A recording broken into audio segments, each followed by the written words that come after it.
వీటిలో కరడుగట్టిపోతాం అనమాట.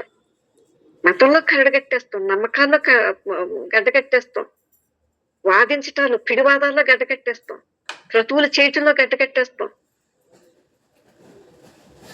ఇలాంటి వాడు మతాత్ముడు కాదు. మతాత్ముడు అంటే ఎవరు? అతడికి నమ్మకాలు లేవు, ఏ అనుభవాన్ని పోగు చేసుకోవట్లేదు, ఏ క్షణానికి ఆ క్షణం జీవిస్తున్నాడు వాడు,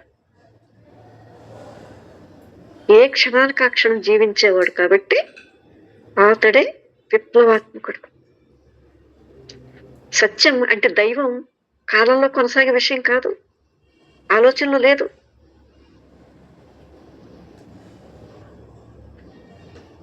ప్రోగు చేసుకుంటూ, పట్టుకుని నిలుపుకుంటూ, ఏ అనుభవాన్నైనా సరే ఒక విధిగా దాచుకునే మనసు నవ్యనూతనంగా ఆవిష్కరించుకుంటూ ఉండాలి. చూసారా, ఇది విన్నారు కదా? ఏ అనుభవాన్నైనా ఇక్కడ కాలంలో కొనసాగే విషయం కాదని తెలుసుకున్నాం కదా. అలాగే ప్రోగు చేసుకుంటూ, పట్టుకుని నిలుపుకుంటూ, ఏ అనుభవాన్నైనా ఒక నిధిగా, శ్రవణ మనన నిధి అంటాం కదా, నిధిగా దాచుకునే మనసు ఏం చేస్తుందంటే చక్కగా నుంచి చక్కగా తను ఎవరో తెలుసుకుంటాను. ఇలాంటి మనసు నవ్య నూతనంగా తను తాను ఆవిష్కరించుకుంటూ ఉంటుందన్నమాట. అలా ఉండాలి. ఏ క్షణానికి ఆ క్షణం నూతనంగా ఆవిష్కరించుకోవాలి. దాన్ని తెలిపేసుకుంటుంది అనమాట.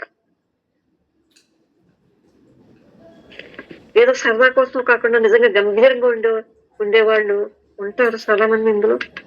తమ తాను చూసుకునేవాళ్ళు నిజంగా గంభీరత, దాని వెయిట్ ఇక్కడ ఉంటుంది అన్నమాట. వీళ్ళ సందిగ్ధంలో లేని వాళ్ళు మాత్రమే దీని అంతటితో ఓవర్కి ఆడుకోకుండా జీవితానికి అసాధారణమైన ప్రాధాన్యత ఇస్తారన్నమాట ఇటువంటి వాళ్ళు. ఇటువంటి వారి, ఎందుకంటే వారికి వారే వెలుగు. చూసారా, నీకు నువ్వే బాట వేసుకోవాలని అనుకుంటాం కదా మనం. చూసారా, వారికి వారే వెలుగు. దానితో ఆయన అంటున్నాడు, దానితో బహుశా ఇతరులకు కూడా వెలుగవుతారు వాడు.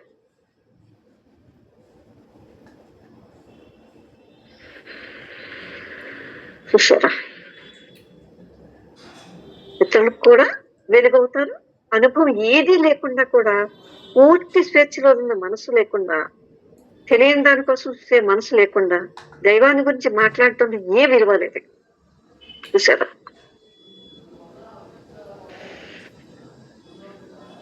వీళ్ళందరూ వాళ్ళకి వాళ్ళు వెలుగైపోయారు. కృష్ణజీ కానీ, భగవాన్ కానీ, బుద్ధుడు లాంటి ఇలాంటి మహాదృష్టులందరూ కూడా. అలాగే మనకు కూడా వెలుగవుతున్నారు. ఇది మన తెలివిని బట్టి, మనం గ్రహింపుని బట్టి ఉంటుంది. ఇది ఈ వెలుగులో పని చేసుకోగలుగుతాం మనం. ఈ బోధను తీసుకుంటూ పని చేసుకోవటం అన్నమాట.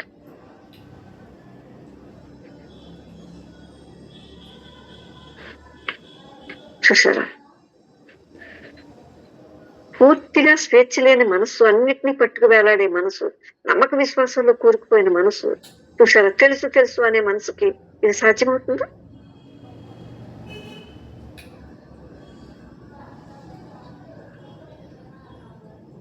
తెలియని దానికోసం చూసే మనసు లేకుండా, తెలియదు అనుకుంటూ ముందుకు పోయే మనసు లేకుండా దైవాన్ని గురించి మాట్లాడటంలో ఏ విలువ లేదు. ఇదేంటంటే పెద్దవాళ్ళు బొమ్మలతో ఆడుకున్నట్లు ఉంటుందన్నమాట. మనం బొమ్మలతో ఆడుతూ దాన్ని మతం అంటున్నాం. అంటే ఇంకా ఎక్కువ గందరగోళాన్ని, మరి ఎంతో దైన్యతని సృష్టించేస్తాం అనమాట. ఆ మతంలో ఎన్నో సృష్టిస్తాం, సిద్ధాంతాలు, దానికి ఉన్న సాంప్రదాయాలు, దానికి ఇది ఎన్నో సృష్టించేసి మళ్ళీ మనని అటువంటి థాట్స్ తోటి చూసారా, ఆ మనసు మళ్ళీ ఒక దైన్య స్థితిలో పడిపోతుంది అనమాట. ఒక దైన్య స్థితిని దానికదే మళ్ళీ సృష్టించేసుకుంటుంది అనమాట.